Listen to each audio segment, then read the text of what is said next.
Bonjour à tous. Voilà, on vous entend parfaitement, on vous voit aussi parfaitement. Voilà. Merci d'être avec nous dans ce moment un peu particulier. D'ailleurs, peut-être on avait dit que c'est compliqué de ne pas en parler. Là, vous êtes en train de lancer votre présentation. Au niveau AFNOR, vous avez arrêté vos activités ou comment vous en êtes où Alors, avec au le Covid? niveau d'AFNOR Certification, nous continuons nos activités, mais chacun à distance, Ouais, afin de… voilà. Donc, les bureaux d'AFNOR sont fermés, ouais, mais tout le monde travaille à distance. Voilà. ok.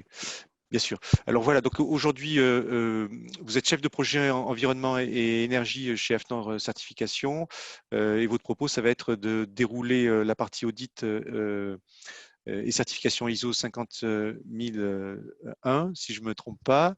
Tout à fait. Voilà, on va essayer d'aller un peu plus vite que d'habitude sur juste la présentation PowerPoint parce que finalement, on n'est pas comme en présentiel tout à fait, D'accord. mais vous avez quand même le temps. Juste pour dire au public, donc on va avoir cette présentation. Voilà, donc c'est à vous pour cette présentation. À vous, Béatrice. Alors, donc,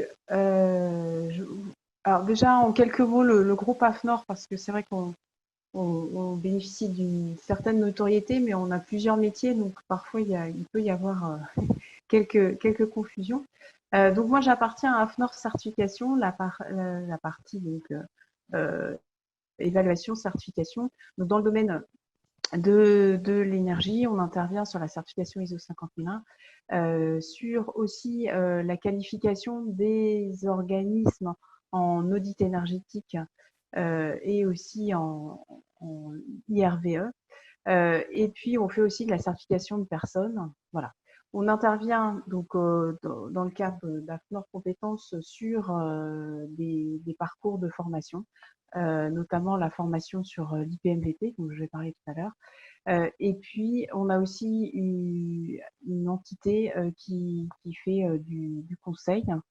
Et on a le métier historique d'AFNOR avec la normalisation et l'édition pour ce qui est la partie normative. Alors rapidement, donc là, je vais dresser très rapidement ce que nous dit le décret. Bon, ça a été largement déployé précédemment, mais ce qu'il faut retenir, c'est plus de 1000 mètres carrés, des objectifs qui vont crescendo jusqu'en 2050, l'obligation d'avoir une situation énergétique de référence, indiquée sur Opéra, qui est tous les ans là où chaque entreprise en est. Donc effectivement, on est bien dans, c'est ce qui a été rappelé tout à l'heure, dans un dispositif d'accompagnement. Et puis, les améliorations, certes, elles portent sur les performances du bâtiment, l'enveloppe, mais pas seulement. On est aussi sur les installations, l'exploitation des équipements, et ça, on y croit beaucoup. Il y a quand même beaucoup, aujourd'hui, dans le tertiaire, il y a beaucoup de choses qui peuvent être améliorées dans ce domaine, l'adaptation des locaux et bien sûr le comportement des occupants. Donc voilà le bref tableau. Et finalement, on a souhaité rapprocher finalement les exigences du décret tertiaire et les exigences de l'ISO 50001. Donc je rappelle, la norme ISO 50001, c'est une norme qui est sortie en 2011 et qui est sur les systèmes de management de l'énergie. Autrement dit, comment je m'organise dans mon entreprise pour améliorer ma performance énergétique. Alors, il y a une petite distinction, on parle bien de performance énergétique. On ne parle pas de facture énergétique, même si a priori on améliore sa performance, on améliore aussi sa facture, mais il n'y a pas forcément de lien. On peut très bien avoir plus d'occupants ou changer l'usage de certains bâtiments et donc augmenter sa facture. Et même en augmentant sa facture, améliorer sa performance. Il y a un lien, mais ce n'est pas si automatique. Alors, ce que nous demande le décret tertiaire, c'est de définir un périmètre, de définir le périmètre de ces bâtiments assujettis. On a bien vu tout à l'heure les définitions d'objectifs, alors que ce soit en objectif, je dirais, brut, ou si on part sur des solutions un petit peu modulées. La consommation de référence. On doit bien sûr faire une analyse préalable. Je veux m'améliorer, mais sur quoi je vais pouvoir m'améliorer? Donc, il faut bien un état des lieux. On va définir des actions. On va mesurer, hein, parce que ça a été rappelé précédemment, mais la mesure, c'est vraiment important, d'autant que rapidement, il faudra mettre sur la plateforme Opera un certain nombre de données. Et puis, on est bien sur un processus qui va s'améliorer au fil du temps. Si je mets ces exigences du décret en parallèle avec les exigences de l'ISO 50001, la 50001 demande à définir un domaine d'application. Elle demande à définir une politique énergétique. Finalement, ça s'apparente à quelle stratégie je vais mettre en œuvre, des objectifs et des indicateurs. Elle demande aussi à déterminer une situation de référence. Elle demande une revue énergétique. Donc la revue énergétique, ça s'apparente à un audit énergétique, mais dont l'entreprise s'est vraiment approprié les audits. Hein, c'est pas un rapport qui va au fond du placard. Hein, c'est bien un audit énergétique dynamique qui vit avec la définition d'indicateurs de performance énergétique pour le suivi, la définition d'un plan d'action, la sensibilisation et la formation des occupants et de tout à chacun, et la mesure du résultat et l'amélioration. Donc finalement, on colle vraiment au décret tertiaire. Alors, vous allez me dire, c'est étonnant, pourquoi il n'y a pas ISO 50001 dans le décret? Et en fait, le décret tertiaire fait preuve de bon sens, tout comme l'ISO 50001 fait aussi preuve de bon sens, donc quelque part, on se rejoint. Alors, je voulais revenir sur un point important, c'est la mesure du résultat. C'est quelque chose qui nous semble vraiment important dans le cadre de cette démarche. Donc, sur tout le processus de mesure et vérification, la mesure et vérification, c'est quoi? C'est finalement un processus qui va utiliser de la mesure pour déterminer de façon fiable les économies d'énergie réelles qui auront été engendrées par un programme d'optimisation.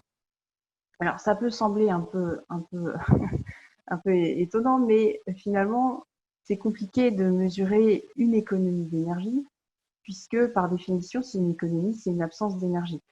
Donc finalement, on ne va pas mesurer l'économie d'énergie, on va mesurer une consommation énergétique et on va analyser cette consommation énergétique pour voir, pour évaluer cette économie d'énergie.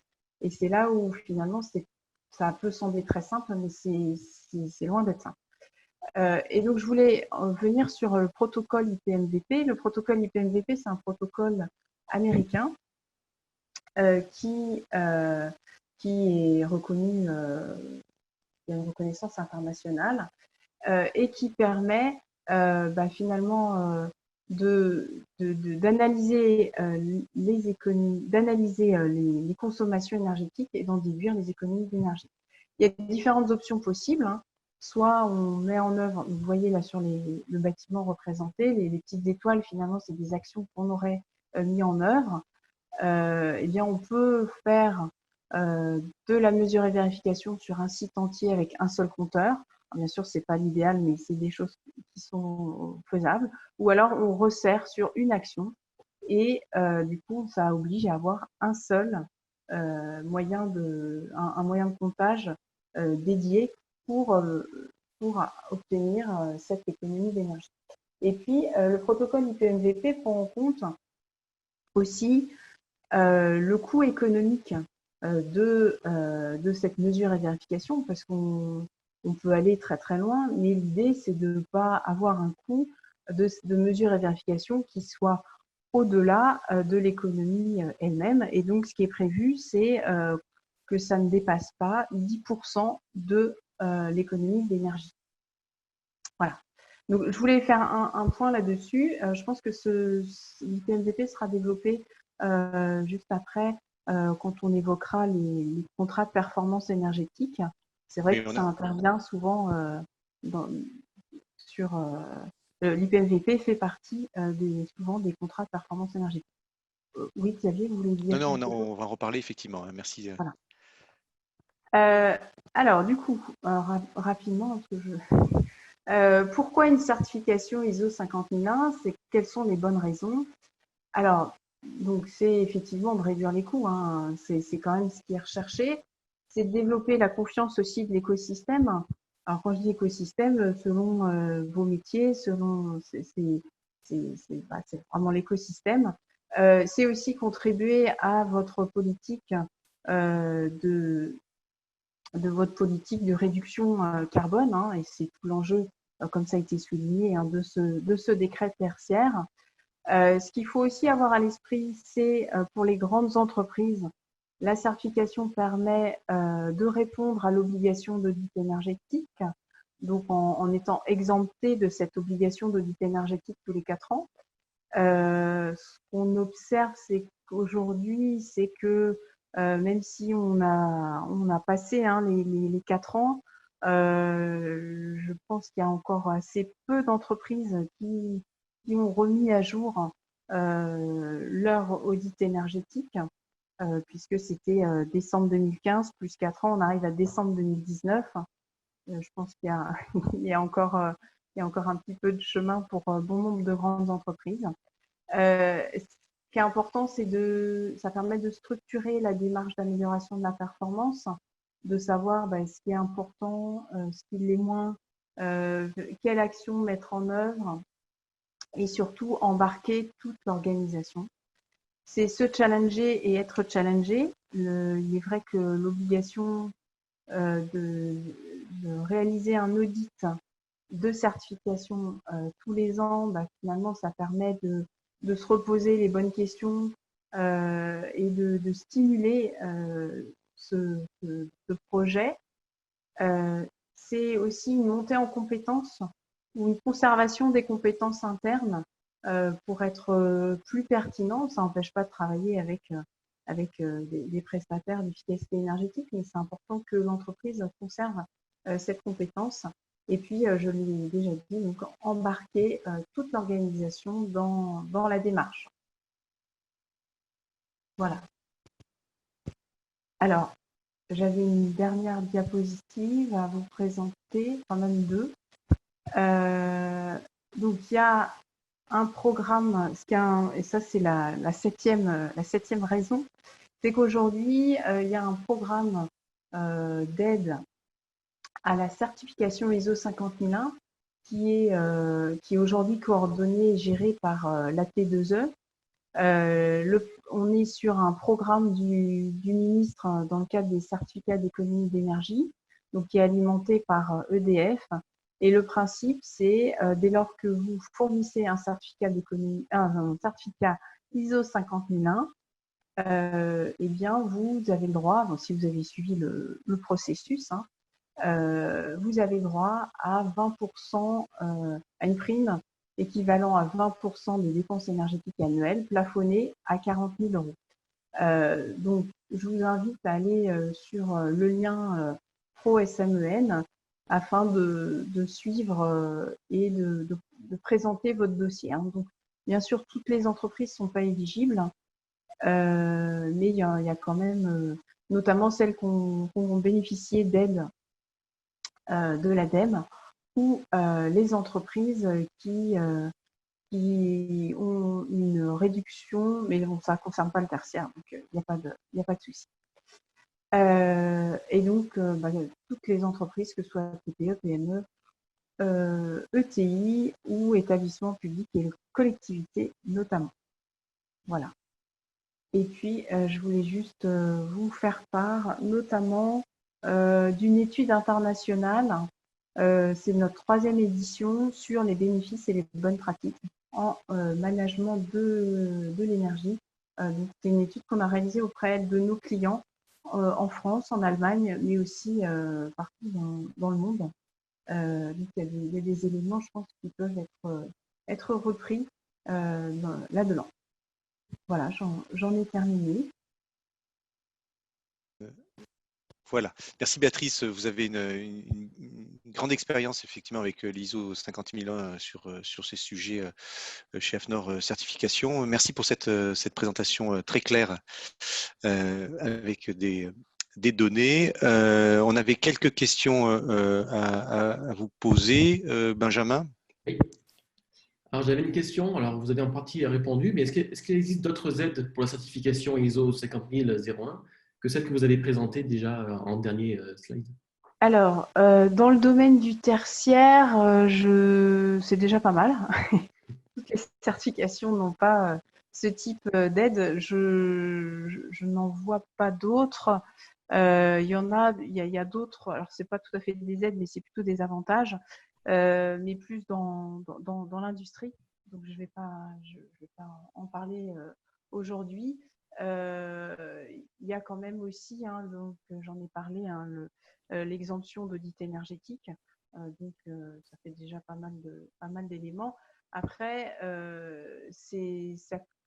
les entreprises qui se lancent dans une certification ISO 50001, c'est pour l'aide, mais pas que. C'est vraiment un engagement à aller de l'avant sur ces sujets-là. D'accord. Est-ce que le décret tertiaire rend obligatoire aussi la réalisation d'un audit ou est-ce que ce n'est pas du tout obligatoire? Alors, si on regarde le texte, c'est pas écrit qu'il faut faire un audit énergétique, hein. Toutefois, je ne vois pas comment on peut mettre en œuvre des actions d'amélioration si on n'a pas un T0, si on n'a pas un état des lieux du patrimoine. Et donc, c'est pas obligatoire, mais ça me semble tout à fait nécessaire. Je vois pas comment on peut dire, faut changer les fenêtres, faut revoir les consignes, ou faut faire ci ou faut faire ça. À un moment donné, il faut bien faire vraiment un état des lieux, et en cela, l'audit énergétique est, je pense, un outil essentiel. Déjà savoir quel compteur, le compteur il compte quoi, comment, est-ce qu'il ne faudrait pas un sous-compteur, et toutes ces questions-là qui sont importantes à avoir. Et